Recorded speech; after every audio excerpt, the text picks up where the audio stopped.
What would you do if stopping to help a stranger meant losing the only roof over your head? In the middle of a freezing night, a 17-year-old black girl riding her rusted bike faced that very choice: finish her last delivery to keep her shelter, or help an old woman no one else even noticed. She chose the woman. What she didn't know was that the woman was a forgotten billionaire, and this one act of kindness would unravel secrets awake in memory and light a path that would change both their lives and a whole community forever. This is not just a story about kindness. It's about being seen when the world looks away. It's about one girl's ride through darkness and how she became a light for others. Stay with us till the end, because sometimes the smallest detour leads you home.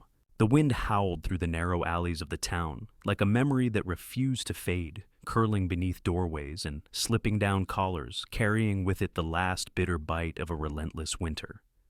Along the cracked sidewalk where tired street lamps blinked with uncertain light and icy puddles reflected only pieces of the fading day, a young girl pushed forward on a bicycle too old for its purpose and far too fragile for the weight of survival.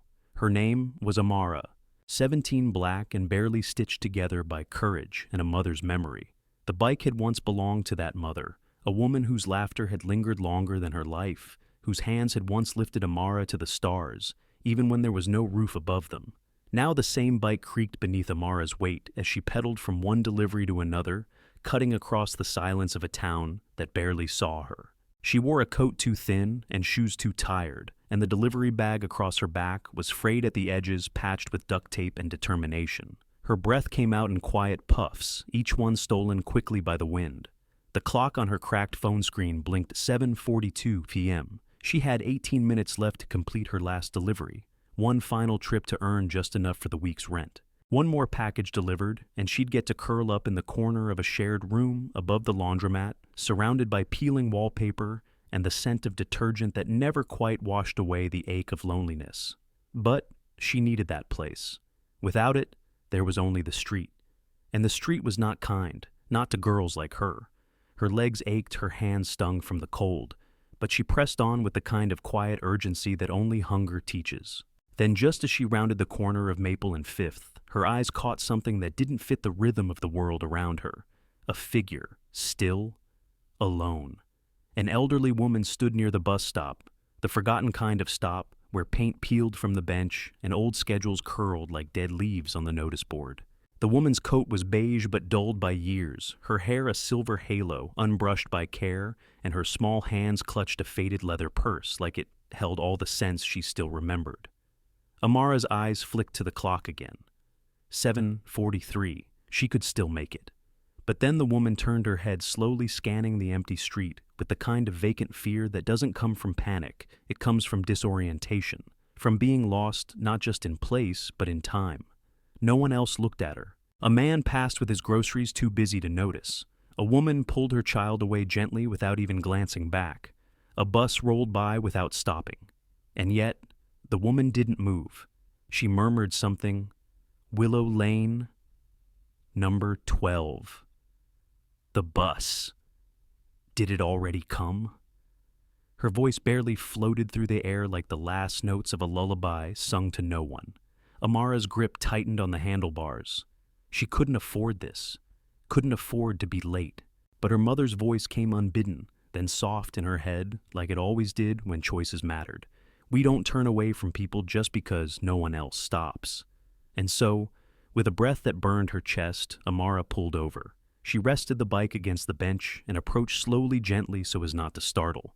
"Ma'am," she said, kneeling slightly so her voice would meet the woman's ears kindly. "Are you waiting for someone?" The woman blinked. Her eyes were blue and cloudy, but full of the kind of story that had once lived in joy. I missed the bus. Or maybe it missed me," she said with a brittle laugh that trembled like frost on a windowsill.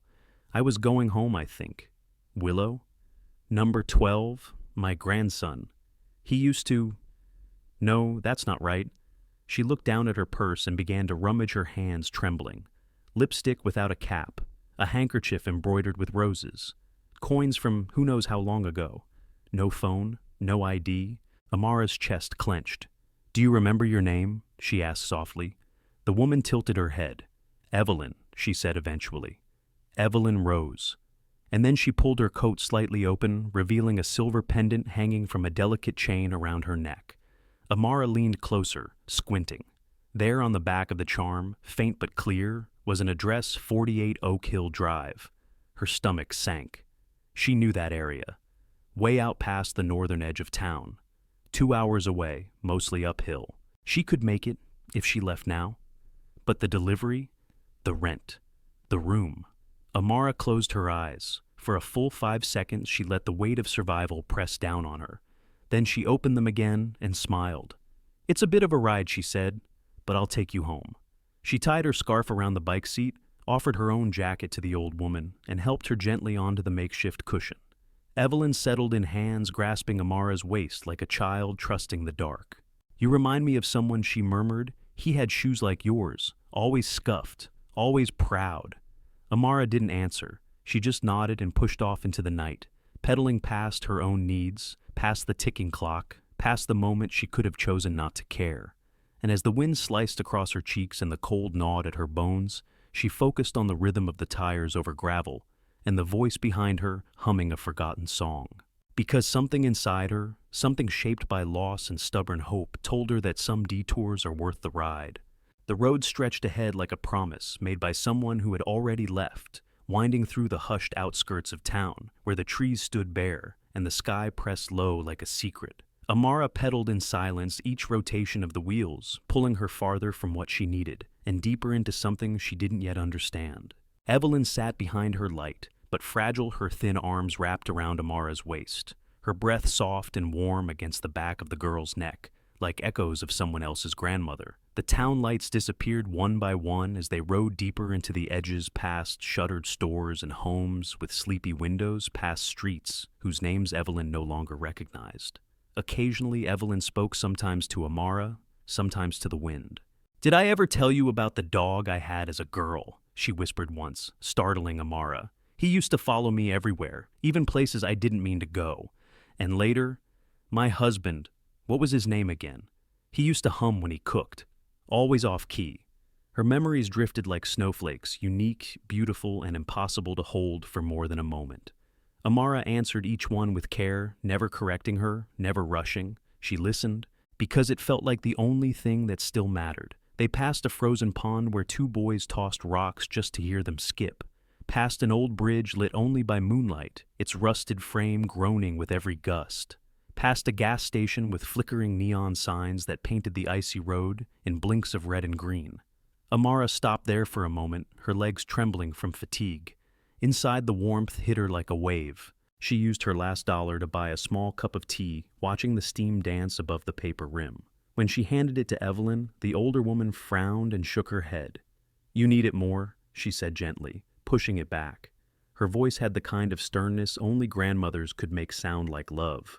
Amara sipped it slowly, letting the heat settle into her throat, wondering why kindness from strangers felt heavier than loneliness ever had. She glanced down at her phone. The battery was dead. She didn't need it anymore anyway. She wasn't racing time now, she was holding it still. Back on the bike, the hills grew steeper. Her legs screamed, her fingers were stiff. But Evelyn began humming again, a lullaby maybe, and it somehow gave Amara a second wind. "Are we close?" Evelyn asked for the third time in 10 minutes. "Just one more hill," Amara lied kindly. "We're almost there." The wind picked up then, sharp and merciless, dragging leaves across the road like lost children. Amara tightened her grip, leaned forward, and pushed harder. There were no more street lamps, no more signs. Just the sound of the tires against the gravel, and the ache in her chest, and the silence of a night that asked no questions. Finally, after what felt like a lifetime wrapped in frost, she saw at the gate. Whitewashed, chipped, and crowned with ivy. 48 Oak Hill Drive. The house loomed beyond, soft lights glowing behind old windows, warm and inviting, like a fairy tale Amara had stopped believing in years ago. She stumbled off the bike, helped Evelyn down, and walked her to the door. Her hands trembled not from cold now, but something deeper, exhaustion, uncertainty, and the weight of the choice she'd made. She knocked once, then again. A moment passed. Then the door opened, and a man in a robe stared out, his face frozen in disbelief. "Miss Evelyn!" he gasped, voice cracking with relief. We called every hospital." Evelyn blinked. "I went for a walk," she said, then turned and smiled at Amara. "Or a ride, maybe." The man Charles, the house manager, turned to Amara. "Thank you," he whispered. "Thank you. Please come in, get warm, eat something." But Amara shook her head gently. "No," she said. "I need to go before it gets colder." She didn't say that she had nowhere to return to. She didn't say that her legs were ready to collapse or that her heart felt both heavy and hollow. She simply scribbled her number on a torn piece of receipt and handed it to him. In case she ever needs help again, she added almost as an afterthought. And with that, she turned back into the night. The ride downhill should have been easier. It wasn't. The cold was sharper now, and without Evelyn behind her, the bike felt too light, too quiet, like it missed her presence. The lights of the town returned dimmer than before. The streets were empty. Her breath came harder. When she reached her old boarding house, the porch light was still broken. The steps still creaked, but her key no longer fit. She checked her pockets. Once, twice. Nothing. Then she saw the bag. Her belongings stuffed into a plastic sack like someone clearing a table. A note taped to the door read, "Past due. Locks changed." The words blurred slightly as her breath caught in her throat. She stood there for a long minute, bike by her side, eyes on the door that no longer opened. She didn't cry. She didn't curse. She simply turned around and rode away, not because she had somewhere to go, but because standing still in the cold hurt more. Midnight found her at the back alley of Johnson's Market, a small place she sometimes helped stock shelves for bread and coins. She knocked once on the side door. A light flicked on. A moment later, the door creaked open and Mrs. Martha, the old owner with hands like bark and eyes like kindness buried in sarcasm, stared at her. "Didn't make rent?" she asked, not unkindly. Amara nodded. Martha looked up at the sky, sighed like the stars owed her something, then stepped aside. "Storeroom's dry, cots in the back. Don't touch the wine crates, and don't freeze on me." Amara smiled, weakly whispered, "Thank you," and stepped inside. The storeroom smelled of cardboard and old citrus. The radiator groaned like it regretted being born. The cot was barely a frame and a mat, but to Amara, it was heaven. She pulled the blanket around her shoulders, curled into herself, and let her eyes close. And for the first time in weeks, she felt okay doing so. Not because everything was fine, but because something about Evelyn's hand on her waist, her voice in the wind, and the soft, "You remind me of someone I love," had made the world feel a little less cruel. Sleep came quietly. And in that sleep, she didn't dream of locked doors or empty wallets. She dreamed of silver pendants and moonlit bridges and of a warmth that came not from tea or blankets, but from being seen. The morning arrived not with triumph or transformation, but with a hush, a stillness so gentle it almost seemed reluctant to wake the world. Faint strands of pale light crept timidly through the frost-covered window in the back of Johnson's Market, painting soft halos around the stacked boxes and worn shelves that lined the storeroom like watchful sentinels. Amara stirred slowly beneath the thin wool blanket, her limbs stiff and her eyes heavy, the aches in her muscles blooming quietly like bruises from a forgotten battle. She didn't stretch. She didn't sigh. She simply opened her eyes and stared at the ceiling, listening to the groaning of pipes and the faint creak of the front door, as Mrs. Martha prepared to open shop like she did every morning without fail. Amara rose wordlessly, folding the blanket with care, tucking the corners like her mother used to do when she was still young enough to be tucked in.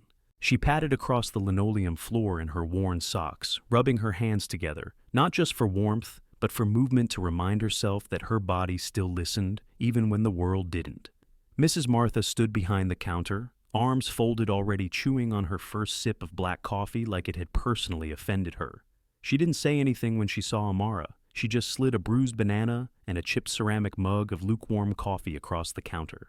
Amara accepted them with a nod, peeled the banana with the reverence of someone who hadn't eaten since yesterday morning, and sipped the coffee slowly, letting the bitter heat unfurl in her chest like a silent rebellion. Outside, the town began to breathe again. Children with backpacks shuffled along sidewalks. Shopkeepers flipped signs to "open," and the chill in the air lifted just enough to trick you into believing spring might come early. Amara watched from the window, wondering as she often did if anyone ever noticed the girl behind the glass. She thought maybe Evelyn would have. She thought maybe she already had. The thought was still fresh when it happened. A car, not just any car, but a black one so polished it seemed to inhale. The sunlight pulled up quietly in front of the store, its tires kissing the curb with the softness of a secret. Amara froze, not from fear, but from recognition.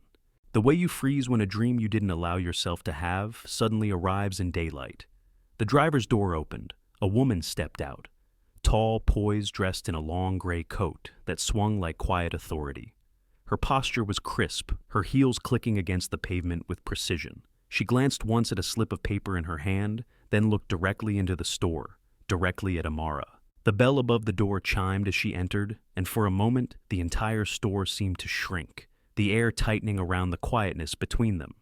"Excuse me?" the woman said, her voice smooth but steady. "I'm looking for someone named Amara." Amara blinked. "That's me," she said, almost too quietly. The woman's features softened just slightly. "My name is Rebecca. I work with Evelyn Rose." The name settled over the room like a hush in a church. "Mrs.?" Martha raised an eyebrow, but said nothing, retreating to her newspaper like a mother pretending not to listen. "She remembers everything." Rebecca continued, stepping forward. "She asked me to find you. She insists on seeing you again. She wants to thank you properly, in person." Amara stood still, coffee forgotten in her hand, heart beating so loudly it nearly drowned the rest of the world. She thought of the number scrawled on the back of a torn receipt. She hadn't written it, expecting anything, hadn't even thought it would be used. It had just been something to leave behind, a fragile lifeline for someone who might need her again. And now it had become a bridge. She remembers Amara asked more to herself than anyone else. Rebecca nodded. She said you gave her back a part of herself, that you saw her, not the confusion, not the age, just her. And that kind of kindness, it stays. Amara looked over at Mrs. Martha, who was pretending very hard not to eavesdrop, but kept her eyes carefully trained on the same sentence of her newspaper. "You should go," Martha said finally, her voice gruff, but her eyes soft. "Your cot'll be here when you get back." Amara hesitated. She wasn't dressed for this kind of meeting. She wasn't prepared to walk back into a world of chandeliers and estate gates and silver-penned addresses. But she also wasn't prepared to pretend like it didn't matter. So, she nodded. "Okay," she said, "I'll come."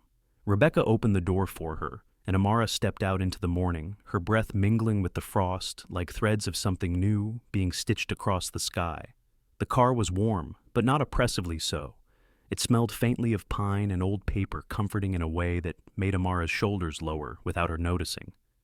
The ride back to Oak Hill in the daylight felt surreal. The trees she had passed in darkness now stood tall and still, no longer shadows but sentinels, and the hills that had once felt endless were now just gentle rises in a road she had already conquered. When the house came into view, it didn't loom like a fortress. It glowed like a memory. Rebecca led her through a side entrance into a sun-filled room, lined with books and soft furniture, and the kind of quiet that comes not from silence but from peace. And there by the window sat Evelyn Rose. Not the dazed woman from the bus stop, but someone whole, someone waiting. Her silver hair was neatly pinned, her sweater buttoned all the way up, and her eyes were sharper than Amara remembered, full of something that looked like joy trying not to tremble. "You," Evelyn breathed, standing slowly. "You brought me home." Her voice cracked on the last word, and she reached out with hands that had once clutched confusion, but now sought connection. Amara stepped forward. Evelyn grasped her hands, held them tightly, and said, "I remember every word, every moment. You didn't walk away. You didn't treat me like I was broken. You made me feel safe. You made me feel real." Amara bowed her head, unsure what to say. She had never been praised like this, never been thanked with tears. "I don't know your story," Evelyn continued, her voice softer now, "but I'd like to. And if you don't have a place to go, if you're still searching for a place to rest, I would be honored to offer you one here, not just for tonight. For longer, if you'd let me." Amara's breath caught. It was too much, too generous, too sudden. "That's kind of you," she said, her voice quiet but steady. "Really. But I didn't do it to get anything. I just wanted to make sure you were safe. That's all." Evelyn smiled. "And that," she said, "is exactly why I want you to stay." The silence that followed was not awkward. It was full of something neither of them could quite name, but both recognized. And even though Amara would return to the market that night, would sleep again on the cot beneath the groaning radiator, something had shifted. The world had cracked open just slightly enough to let in a little warmth, enough to let her believe just maybe that this was not the end of something, but the beginning. The storeroom felt different that night, though nothing in it had changed. The same crates of canned fruit lined the walls. The same flickering radiator grumbled like an old man in his sleep. The same blanket lay folded in the corner of the cot where Amara had left it. But now the air held something weightier than cold memory. Evelyn's words hadn't left her since the moment she stepped out of that sunlit room.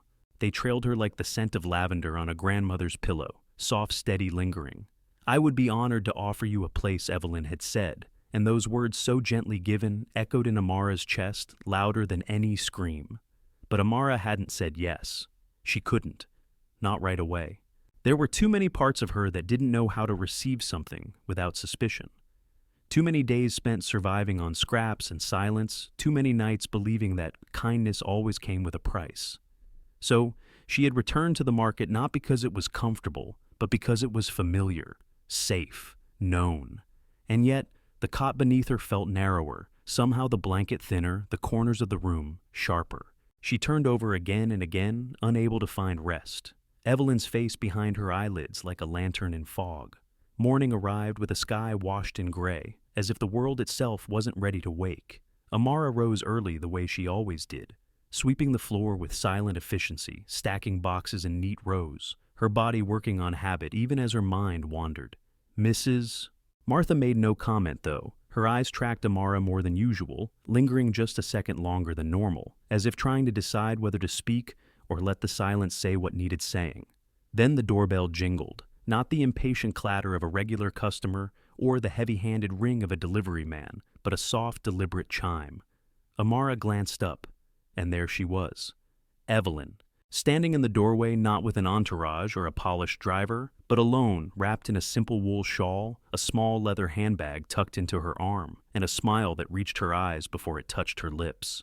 She walked forward with the grace of someone who had once been used to commanding rooms, but now chose to share them. Amara straightened, heart thudding. "I hope you don't mind me coming again," Evelyn said, her voice warmer than the sun outside. "I've been thinking about you all night.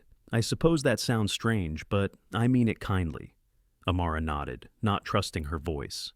Evelyn looked around the small store, eyes landing briefly on Mrs. Martha, who gave a faint nod of acknowledgement before retreating into the storeroom, sensing that whatever this was, it needed space. Evelyn leaned slightly closer. "I've lived in that house a long time," she began, "and it has never felt so quiet as it did this morning. Not even after my husband passed, not even after my grandson." She paused, her eyes dimming slightly. "You remind me of him, you know. His kindness, his eyes, the way he always listened more than he spoke." Amara swallowed hard. "I didn't do anything special," she said quietly. "I just helped you get home." Evelyn shook her head gently. "You didn't just help me get home. You reminded me who I was when I couldn't remember myself. That's not nothing. That's everything." Then from her handbag, she pulled out a folded piece of paper, handwritten, slightly trembling ink lines on thick, creamy stationery. "This," she said, offering it, "is not a contract, not a deal. It's an invitation. I have a house with too many rooms and too few reasons to keep them closed. I'd like you to stay, just until you find your footing. No strings, only support." Amara unfolded the paper slowly. It wasn't flashy or boastful, just words clear and heartfelt. A place to stay, a modest monthly stipend, and beneath it all in smaller slanted cursive, a final note. "We'll find a way for you to return to school if you still want that." The words blurred slightly as Amara stared at them. She had once dreamed of finishing school, of walking into a classroom where no one whispered about how poor she was or pitied her for showing up hungry. But dreams, when buried long enough, forget how to breathe. And yet here it was, life exhaling gently into the ember she thought had gone out. She looked up at Evelyn. "Why," she whispered. Evelyn smiled. "Because someone did it for me once. And because, when I looked into your eyes at that bus stop, I saw a light I hadn't seen in years." Silence settled between them again, not heavy this time, but sacred. And outside the town, moved on cars, passing children, laughing dogs barking in the distance. But inside, something shifted. Amara folded the letter and tucked it close to her chest. "I'd like that," she said, voice trembling. I'd like to come. Evelyn didn't speak. She only reached forward and touched Amara's cheek with the back of her fingers. The gesture so simple and maternal, it nearly unraveled the girl's resolve. That afternoon, Rebecca returned with the car. Amara packed her few belongings, a backpack worn thin, a journal filled only halfway, a photograph of her mother wrapped in a scarf, and hugged Mrs. Martha, who muttered about time, before slipping a paper bag of sandwiches into her hand and turning away before her eyes could betray her. The ride back to Oak Hill was silent, but not awkward, the kind of silence that holds space rather than swallows it. Amara stared out the window, watching the town recede behind her, not as something she was running from, but as something she had endured and now finally outgrown. When the car pulled up to the estate again, the gates opened not like barriers lifted but like arms reaching. And this time, Amara didn't feel like a stranger arriving. She felt like someone being expected, someone being welcomed, someone whose presence was not a favor, but a choice, a beginning. Life at the estate did not begin with grandeur, nor with any dramatic change, but with quietness, a soft and unfamiliar kind that settled into Amara's bones like warmth after a long storm. The guest room she was given overlooked a garden that had once been carefully curated, but now grew slightly wild, as if it had been waiting for new footsteps to bring life back into its soil. The bed was firm, but forgiving, the sheets smelling faintly of lavender and old wood, and the windows opened easily to let in the crisp air of spring that was beginning to tease the edges of winter's hold. Amara didn't unpack much. There wasn't much to unpack. A worn backpack with her mother's scarf still folded neatly inside a second-hand notebook, filled with poems she never showed anyone, a small container of tea bags she kept, even though she rarely brewed them. Small things that tethered her to a version of herself that had survived more than anyone should. Evelyn didn't bombard her with questions or rules. Instead, she offered structure gently, like a path in the snow that had already been cleared, inviting, rather than insisting. Breakfast was at 8 in the sunroom, where light pooled like honey over the tablecloth. They'd sit together, Evelyn always in her seat by the window, Amara across from her, still not used to the way silence could exist between two people without fear. Sometimes Evelyn would tell stories, not dramatic ones, but simple recollections of lemon trees in her childhood yard, or a neighbor who used to paint birds on discarded pieces of glass. Other times, she'd ask Amara about the things she liked, not as an interrogation, but as an offering. "Have you ever seen Monet's garden?" she asked one morning over toast. Amara shook her head. "We'll fix that." Evelyn smiled. "You seem like someone who sees the world the way painters do." And Amara didn't know how to respond because no one had ever said something like that to her, something that saw her not as a survivor, but as a soul. Days passed, and slowly the rhythm of the house began to include her. Rebecca would nod as she passed in the halls, sometimes offering her books she thought Amara might enjoy.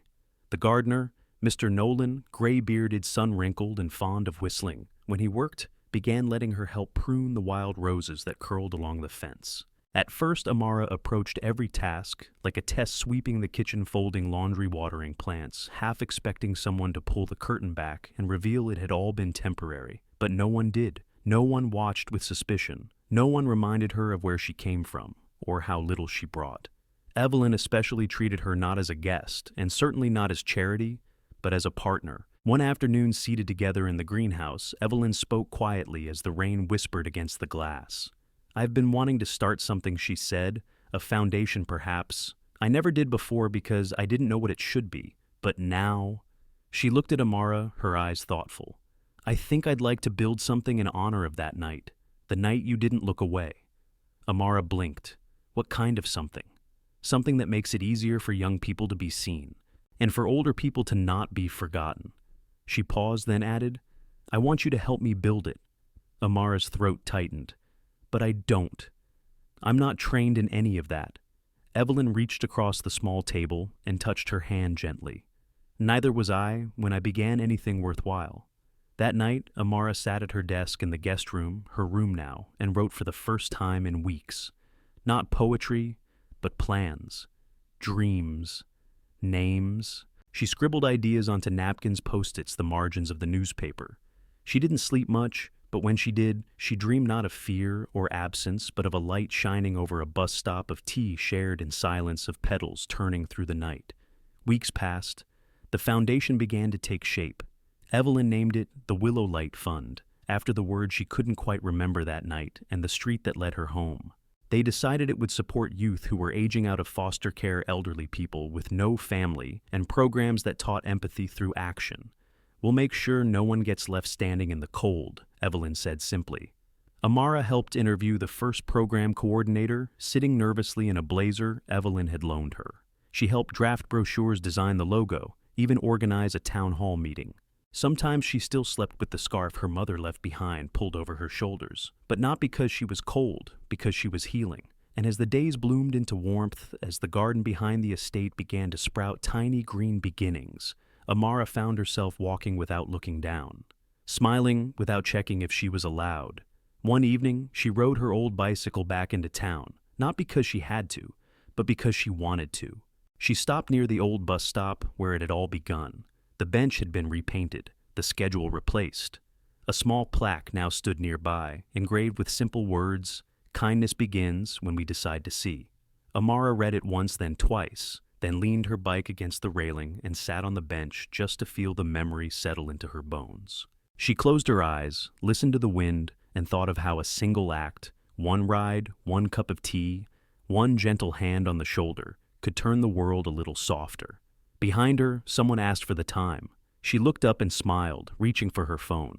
She was not invisible anymore. She was present, planted, and growing. The summer came gently that year, as if the season itself knew not to rush what was healing, letting warmth unfurl like a quiet apology across the grounds of the estate. Amara began each morning in the greenhouse, now a habit that had formed not by obligation, but by instinct, watering the small lemon tree Evelyn had planted long ago, checking on the herbs sprouting in mismatched clay pots, brushing her fingers across the soft heads of lavender that had begun to bloom despite their late planting. There was something sacred in those first hours of sun, something that reminded her of how fragile and fierce life could be growing, even in places that had once gone forgotten. Evelyn often joined her after breakfast, sometimes reading aloud from an old book of essays, or simply watching as Amara moved through the space with a grace she didn't know she carried. "You remind me of the light after a storm," Evelyn said once, sipping tea, voice barely louder than the rustle of leaves. Amara had looked up, then startled by the gentleness in those words. Not flattery, but observation, like Evelyn wasn't just seeing her face, but her presence. The Willow Light Fund had officially launched the month before, and though it was still small, its reach had already begun to ripple through the community, like warm water through cold cracks. Amara had helped design its website, told its story in her own words, and selected the very first youth outreach partner, a quiet, artistic girl named Sienna, who reminded her of herself in ways that stung and soothed all at once.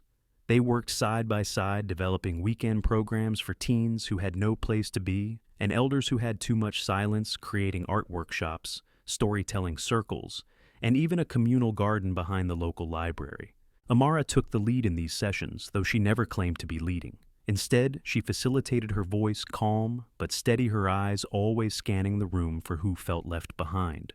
People listened when she spoke, not because she demanded it, but because she carried the kind of presence that whispered, "You are safe here." Evelyn watched her with pride, not as a patron who had bestowed opportunity, but as someone witnessing the inevitable blooming of a seed that had simply needed soil. "You were always meant for this," she told her one afternoon, as they sat under the wide oak tree behind the house. "You just didn't know yet." Amara smiled then, not because she believed it entirely, but because something inside her wanted to. And slowly, piece by piece, she began to. But even in growth, there were shadows.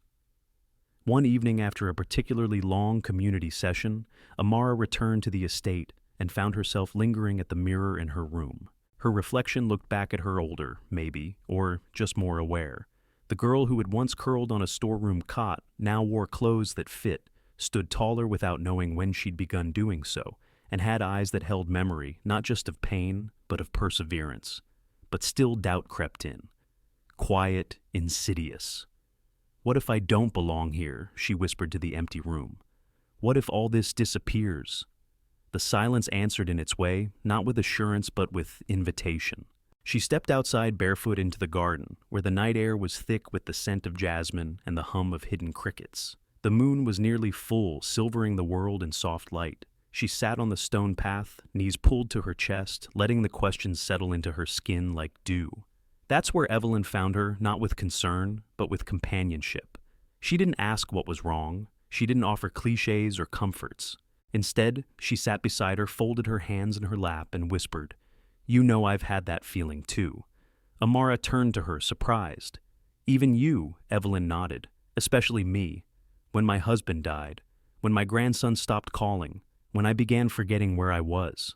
I thought the world had moved on without me. But then you saw me, and I remembered." She looked at Amara, then truly looked. "So, if you're afraid that this isn't real, that it won't last, let me tell you this. Real things aren't perfect. They're persistent. And you, my dear, are the most persistent light I've ever known." Amara's throat tightened. She nodded slowly. Not because the fear vanished, but because the fear finally had something to lean on. That night she wrote in her journal for the first time in weeks. She wrote not about the fear, but about the garden, the laughter of the children from the storytelling circle, the way Mr. Nolan always gave the best gardening tips after pretending not to notice she'd overwatered something. And she wrote about Evelyn, the woman who had once been lost and now was found not just by a stranger on a bicycle, but by a sense of purpose that had returned to her home through the open door of a single act of kindness. As autumn approached, the foundation announced its first annual gathering, a small community dinner beneath strings of warm lights in the estate garden, attended by every child, elder, volunteer, and partner who had walked through its doors in the past 6 months. Amara stood beside Evelyn that evening, watching the lights dance in people's eyes, the long wooden tables filled with shared food and shared stories. "Look at what you've done," Evelyn whispered. Amara shook her head. "Look at what we've done." And as she looked around at Sienna sketching portraits by candlelight, at Mrs. Martha passing out loaves of her famous lemon bread, with a grumble and a wink at Mr. Nolan pretending not to wipe his eyes, when a child thanked him for teaching them how to plant marigolds, Amara felt something settle inside her. Not closure, not perfection, but peace. Because she had ridden into the cold, once guided only by instinct and heart, and somewhere in the frost and fatigue she had found not just another lost soul, she had found her own. And now she carried light, not for herself alone, but for anyone still waiting to be seen in the dark. The first true chill of autumn settled over the estate. One quiet morning in late September, the kind of cold that wasn't sharp or violent, but creeping it, brushed through the windows with purpose, curled under the doors, and kissed the undersides of leaves just enough to whisper change. Amara noticed it first, not in the wind, but in Evelyn's steps. They had slowed just slightly, and her fingers lingered longer on the backs of chairs when she moved through the house. Not weakness. Evelyn would never allow such a word, but something like time, reminding them both that it could not be ignored forever. That morning, wrapped in a cream shawl, with her favorite book resting open but unread on her lap, Evelyn sat by the fireplace while Amara brewed tea, and silence filled the room like an old song they both knew by heart. There was no conversation, no story from the past, no plan for the day. Just quiet and the soft crackle of flame. Later, as Amara sorted through materials in the small library they had set up for the Willow Light Fund's tutoring initiative, she found something unusual, a leather folder older than anything else on the shelf buried beneath a stack of reports she hadn't seen before. Inside was a single sheet of thick paper, cream-colored like the morning light, folded precisely and sealed, not with wax, but with a pressed rose petal held in place by time. Her name was written on the front, just that Amara in Evelyn's careful, slightly trembling handwriting. Her breath caught as she broke the seal. The letter began simply, "If you are reading this, it means I've chosen to give you something, that I don't give lightly the truth before it's needed. I've always believed that goodbyes are best prepared for, with hellos still ringing in your ears." Amara sat down slowly, the words already tightening her chest. "You must understand something about me, my dear. I spent a great deal of my life surrounded by people who loved me for what I could give, but very few who truly saw me for who I was. Then one winter evening, a young girl with fire in her legs and light in her heart stopped to see me. Not for what I looked like, not for the things I had forgotten, but for what I still carried. You helped me find my way home, Amara, not just to my house, but to myself. And since that day I've tried to do the same for you, because I believe in passing the torch while our hands are still steady." Amara felt her throat tighten, her eyes blurring. But she kept reading. There may come a day sooner than either of us likes when I will not wake up to the garden or the greenhouse to your voice reading poetry in the library, or the sound of your laugh when Mr. Nolan curses the squirrels for stealing his tomatoes. And on that day, I want you to know two things. First, I will go in peace, because you were my final grace. And second, and this part is important, you do not owe me your future. You owe it to yourself. If I've left anything behind Property Resources' legacy, it is not a payment, it is a path, and I trust you to walk it in your own way. Amara's hands shook slightly as she turned the final line. There are people in this world who live quietly, who pass by unnoticed, who carry galaxies in their bones, but are never told they shine. You, Amara, are stardust made visible. And no matter where you go, from here know this, you were my favorite chapter. The letter ended with no signature. None was needed. Amara closed her eyes. The fire downstairs popped gently. Somewhere in the garden, wind moved through the lavender like a mother humming to sleep a tired child. That evening, she didn't show Evelyn the letter. Not yet. Instead, they sat beneath the maple tree in the garden, its leaves beginning to turn the color of memory, and Amara asked Evelyn to tell her the story of her wedding day. Evelyn lit up laughing about the veil that blew away just as she stepped out of the carriage, about how her late husband's shoes didn't match his tuxedo, about how they danced terribly but held each other like they were floating. We were clumsy, she said smiling, but we were happy. Amara smiled too, but inside a storm of emotion swirled grief, not yet grieved love, not yet lost the haunting premonition that sometimes even the warmest goodbyes leave you colder than expected. In the days that followed, Evelyn's energy ebbed like the tide. Some mornings she rose with clarity, sipping her tea and reading her paper like nothing had changed. Other days she stayed in bed longer, her voice softer, her gaze wandering to corners of the room where no words reached. But she never withdrew, she never let go. She simply eased into the rhythm of slowing down, and Amara, heart full and breaking all at once, met her there. She took over more foundation work, quietly began filing legal papers Evelyn had started met with, attorneys and accountants and estate planners, without once telling Evelyn she'd read the letter. Because that moment was not for then. That moment would come when silence could no longer hold memory. But one afternoon, Evelyn surprised her. They sat in the library sunlight, streaming in golden rays through the tall window panes, and Evelyn placed a hand on Amara's. "Did you find it?" she asked. Amara nodded, her eyes burning. "You knew I would." Evelyn smiled. "Of course I did. You always see what matters." They said nothing else that day. They didn't need to. That night, Amara curled up in her bed and read the letter again. Not to understand it, but to remember how it felt, the echo of being loved, not because she tried, but simply because she was. And for the first time in years, she didn't feel like she was holding the world together by thread. She felt like maybe the world somehow was beginning to hold her.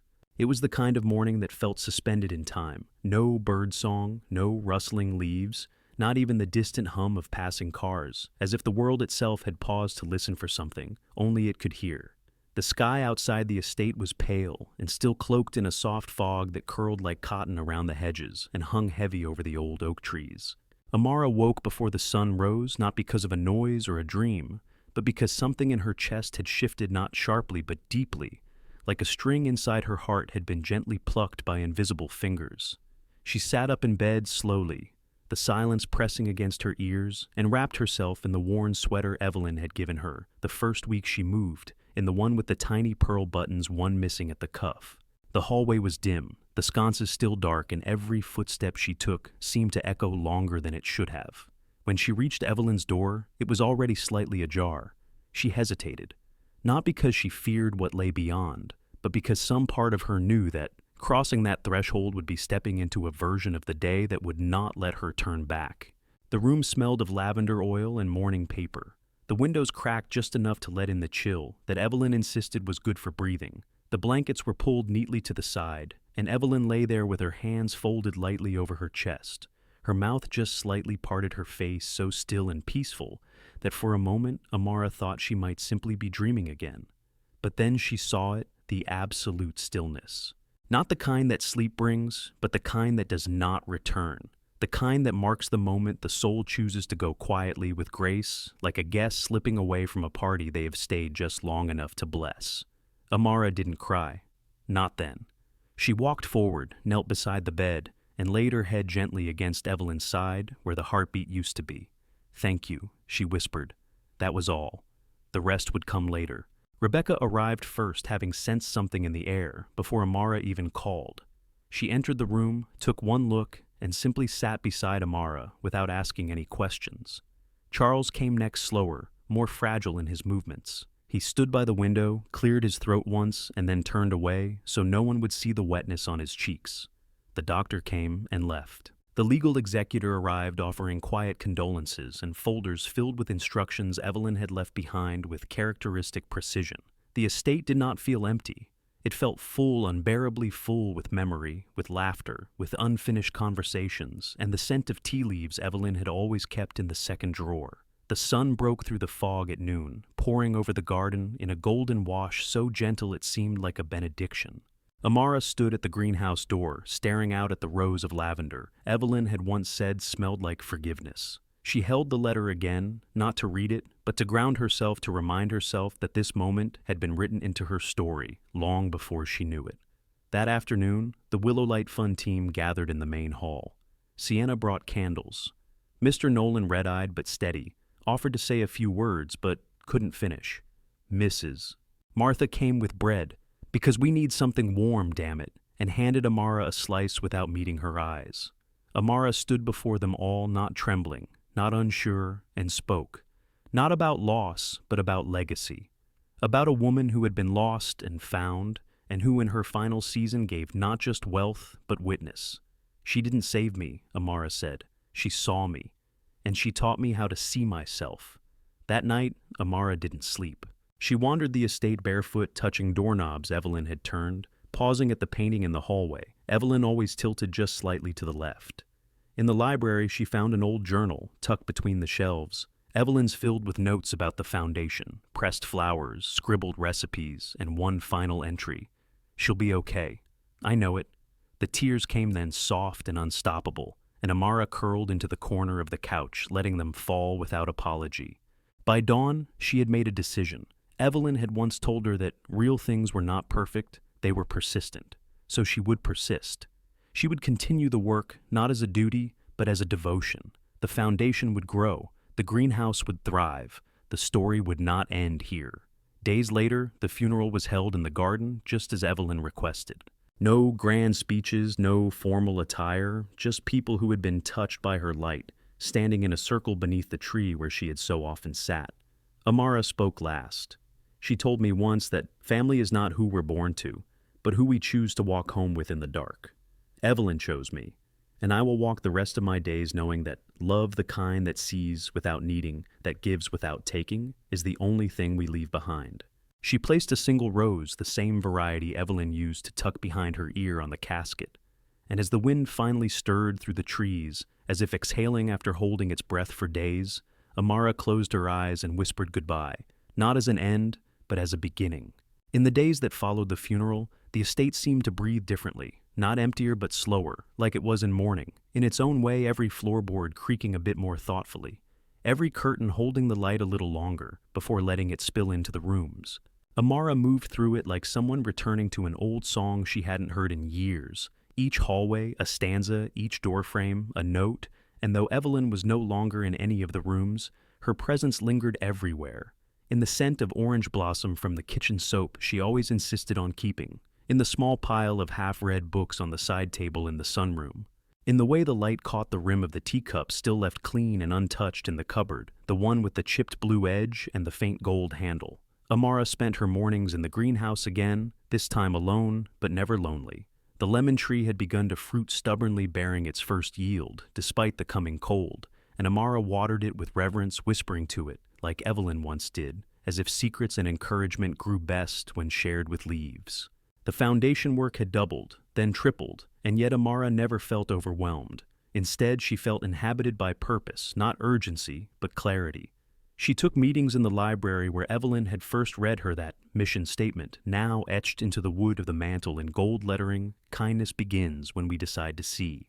She met with counselors, community leaders, young people fresh out of foster care, who had no idea yet how much they mattered, and every time she looked into their eyes and said, "We see you," she meant it like a vow.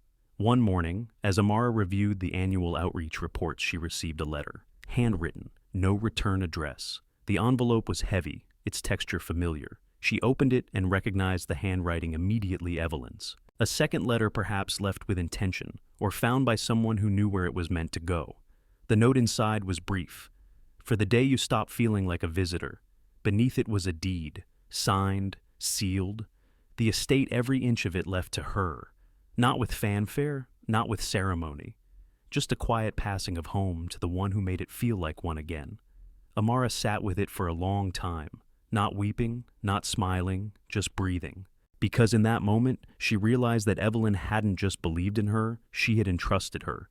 And that kind of faith does not land lightly. She wandered the house afterward barefoot on the cool wooden floors, opening every door she had once passed without entering.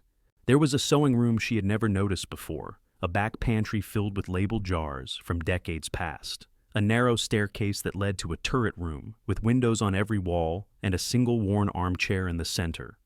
Evelyn's thinking spot, perhaps. Amara sat in that chair, pulled her knees to her chest, and watched the late afternoon light pour across the hills beyond the estate, golden and long, stretching into the horizon like a path no one had walked yet. That evening, she gathered the core staff of the Willow Light Fund, Rebecca, Charles, Sienna, Mr. Nolan, and Mrs. Martha, and invited them to dinner in the main hall. No agenda, no pitch, just one long table beneath the chandelier Evelyn loved, set with simple linen handmade candles and the old silverware Evelyn had saved for holidays. They sat, and Amara raised her glass. This house, she began, her voice steady, but full, was never about walls. It was about doors. Evelyn opened one for me, and I plan to spend the rest of my life making sure no one ever finds it closed. They toasted. No one needed to say more. That night, Amara walked the halls once more before bed, not as a caretaker, but as an inheritor of something far greater than wealth, a witness to a lineage of light. She paused outside Evelyn's old room. The door remained open. Inside the bed had been made the room untouched since that quiet morning. She stepped inside, knelt by the old writing desk, and opened the bottom drawer. Inside was a framed photo, a young Evelyn on her wedding day, beaming in black and white. Tucked behind it, a note in new ink. For her. No more detail. But the message was clear. Amara tucked the photo against her chest. When she finally climbed into bed that night, the sky outside was clear, the stars sharp against the velvet black, and for the first time in what felt like years, Amara let herself dream, without the weight of fear. She dreamed of open doors, of wheels turning on gravel roads, of a pendant, with an address etched on the back of a voice, humming softly behind her as they climbed a hill through the frost. And in the distance as she rode, Evelyn waited not as someone left behind, but as someone who had gone ahead to light the way. The autumn air turned crisper as October settled in, rustling the ivy along the estate walls and painting the garden in hues of amber crimson and burnt gold, colors so alive they almost made the wind's chill feel like comfort rather than warning. The Willow Light Fund was thriving, and Amara, now unmistakably its heart, balanced her days between outreach meetings, student mentorships, and long reflective walks through the grounds Evelyn had once tended like memory. The estate felt lived in now, not just maintained, but lived in, echoing with new laughter stories shared over mugs of tea, and sometimes quiet tears shed in corners where healing was allowed. Yet, for all the growth around her, Amara knew some roots reach deeper than others, and some histories wait for the right season to rise. It was a Wednesday morning when it happened. She was reviewing grant applications in the sunroom, the light warm on her skin, when Rebecca entered, her expression unreadable. "There's someone here," she said softly, "asking for you by name." Amara stood slowly, not sure why her pulse had quickened. She stepped into the front hall, and there, framed in the threshold, stood a man in his early 40s, tall, worn at the edges, with eyes that flickered between guarded and regretful. "Amara," he said, voice hoarse. "I think I knew your mother." Time stopped. The name he gave, Marcus Fielder, struck her like a stone dropped into still water. She had heard it once a long time ago, muttered by an aunt during an argument Amara wasn't supposed to overhear. Her mother had whispered it only once late at night, cradling a photo before tucking it away forever. Her biological father, the man who had disappeared before her 3rd birthday. The man she had not thought of in years, not because she had healed, but because sometimes the only way to carry pain is to bury it beneath usefulness. He looked uncomfortable now, holding his cap in both hands like a child awaiting judgment. I read about the foundation, he said. Your name. I had to come see. Amara didn't speak at first. She watched him closely, not for threat but for truth. He looked nothing like she remembered, or perhaps she had never truly remembered at all. Just shadows and the scent of motor oil, and something about jazz on rainy nights. Why now, she asked, her voice level. Marcus shifted. I was wrong to leave. Your mother, she deserved better. And so did you. But I wasn't that man then. I thought I never would be. And then I saw your name, the stories, the bus stop, the woman you helped. And he trailed off, hands clenching. I wanted you to know that someone out there regrets not being a father. Silence fell like a stone between them. Amara didn't cry. She didn't rage. She simply folded her arms and said, I had people who showed up, who stayed. A woman who gave me a home. A community who gave me purpose. I don't need an apology. I needed a parent. And you chose absence. He lowered his eyes. I understand. But then before turning, he added, You've become more than I could have ever imagined. I know I don't deserve to know you, but I'm proud. It should have sounded hollow. It didn't. It sounded like something closing gently. After he left, Rebecca touched Amara's arm. Do you want to talk? Amara shook her head. Not yet. Maybe later. That night she sat on the floor of her room, Evelyn's shawl wrapped around her shoulders, and pulled out the old photo she kept of her mother. She stared into those eyes, kind, tired, endlessly strong, and whispered, You were enough. The next day she added a new branch to the foundation's outreach, a mentorship program, specifically for children of abandonment. Not just to grieve, to build, to reclaim. Because closure is not always a door slamming shut. Sometimes it's a quiet nod at the past before turning to plant something new. That weekend under the lanterns in the garden, a boy named Eli, who had grown up bouncing between shelters, read aloud a poem he had written about home. It's not where you're from, he read. It's where someone keeps the light on for you anyway. Amara clapped through tears. And later that night, as she lit a candle in the turret room, Evelyn once called the lighthouse, she realized the truth: some people disappear from your story, but others arrive just in time to rewrite the ending, and she would always be the one holding the pen. The first snow of the season came early that year, falling not with drama or storm, but with softness, as if the sky were laying down a blanket across the town, inviting everything below to slow down, hush, and remember what it meant to be still. At the estate, snow laced the garden trellises and dusted the ivy on the walls, cloaking even the sharpest edges in a quiet kind of forgiveness. Amara stood at the window of the turret room, watching the flakes dance down in spirals, each one fleeting and perfect in its descent. The light behind her flickered as logs cracked in the old fireplace. The room scented faintly of rosemary and old cedar. In her lap rested a letter, one not addressed to her this time, but written by her. It was for Evelyn, not a tribute, not a eulogy, just words that had long waited in her chest, now ready to be spoken aloud. She read it under her breath. You taught me to make space for the quiet, for the unseen, for the girl I was, before the world told me I had to earn every inch of love. You gave me a home and never asked me to prove I deserved it. So, here's what I promise: I will never turn away from the next lost voice on the street. I will always carry your light, even when the world feels dark. She folded the letter gently and tucked it into the hollow, behind the painting in the hallway, the one Evelyn always tilted slightly to the left. Her way of keeping secrets safe. That afternoon, the Willow Light Fund held its winter gathering. Children ran beneath twinkling lights strung across the greenhouse, their laughter rising like birdsong through the cold. Volunteers passed out warm bowls of pho and hot cider, and Mr. Nolan proudly unveiled a series of wooden benches he'd carved with quotes from the young people in the program. One read, "The world didn't need to fix me. It needed to see me." Amara stood near the back of the greenhouse, not on a stage, not commanding the room, but present. People came to her not for her title, but for her warmth, her quiet steadiness. A girl named Leona, 13, and newly placed in her first stable foster home, clutched Amara's hand and asked, "Do you ever still feel scared?" Amara didn't lie. Sometimes. But I've learned that fear doesn't mean you're weak. It means you're walking towards something important. Leona nodded, as if storing that for later. As the night wore on and snow piled thick over the garden walls, Amara stepped outside alone. She walked the path from the greenhouse to the old bus stop beyond the hedge, a path she hadn't taken since the night she first met Evelyn. The bench was still there, though, weather-worn and rimmed with frost. She brushed the snow off and sat down. The cold bit at her skin, but she didn't mind. She closed her eyes and let herself remember the sound of tires against gravel, the trembling voice that had asked Willow Lane. Number 12. The moment she had turned away from her own need to help someone no one else had seen.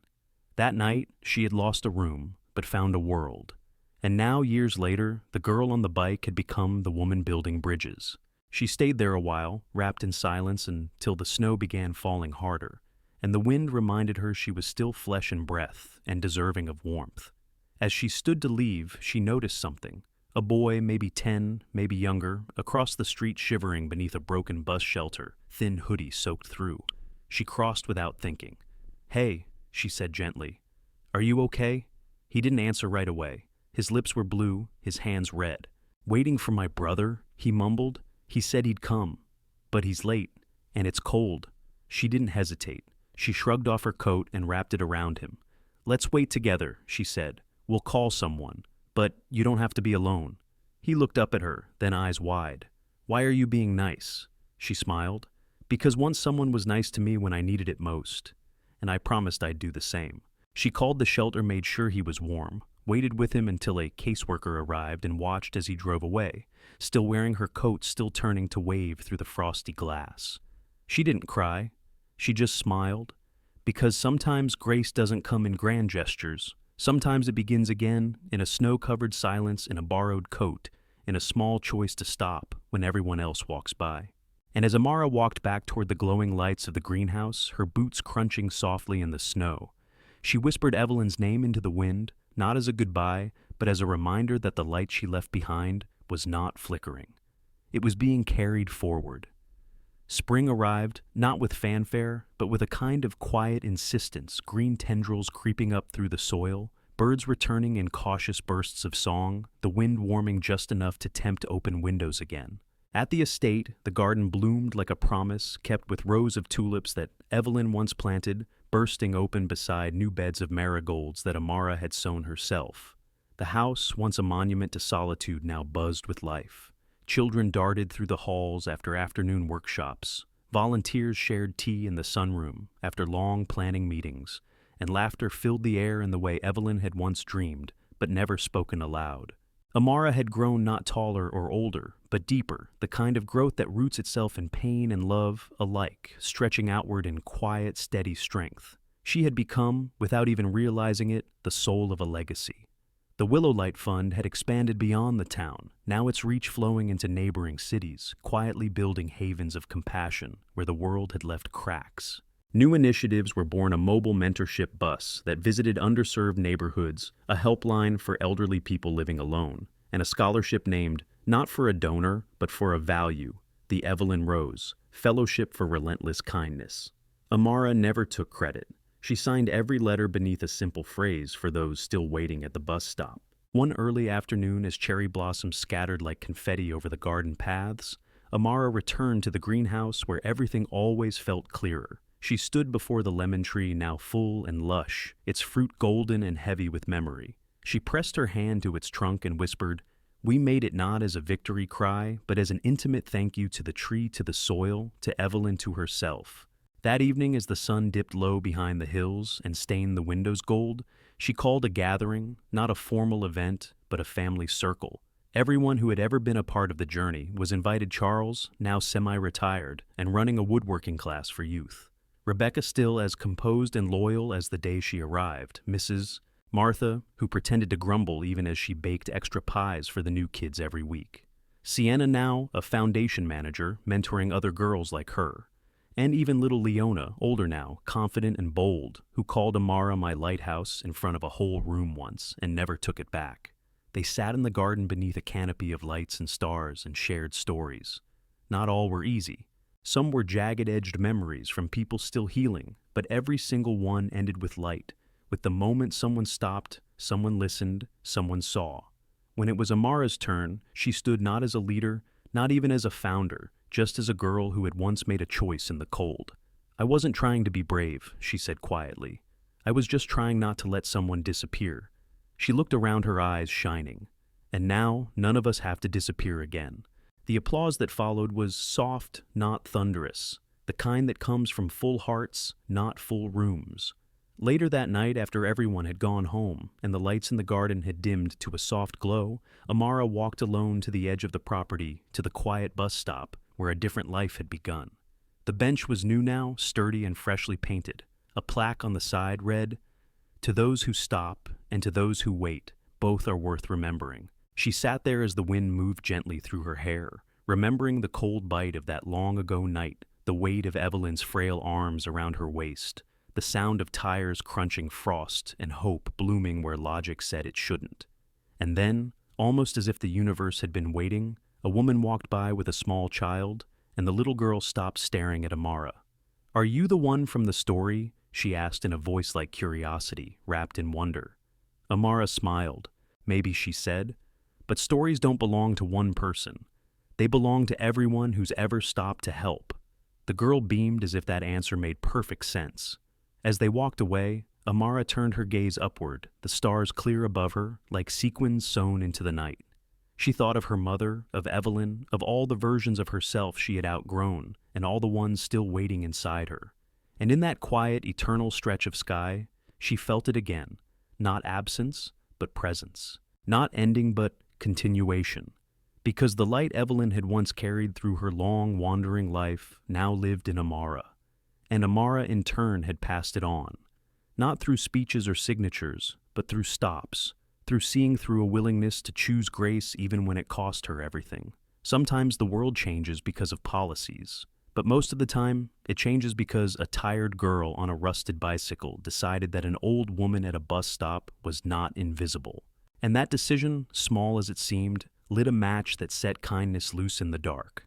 Amara stood, brushed snowflakes from the bench, and whispered, "I'll keep going."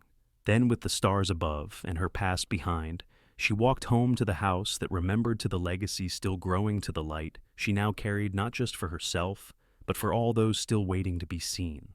What if the person the world ignored was the one who held the power to change everything? Amara didn't ride into that night expecting a reward. She didn't ask to inherit a legacy. She only chose to see what others refused to, and in doing so, she lit a path not just for Evelyn, but for every soul still waiting in the dark. If this story moved you even just a little, let us know in the comments. Have you ever been helped by a stranger or helped someone when it cost you something? Your story might just inspire someone else. Don't forget to like, share, and subscribe to Flow Story, where every story reminds us that human kindness is never small. We'll see you in the next one.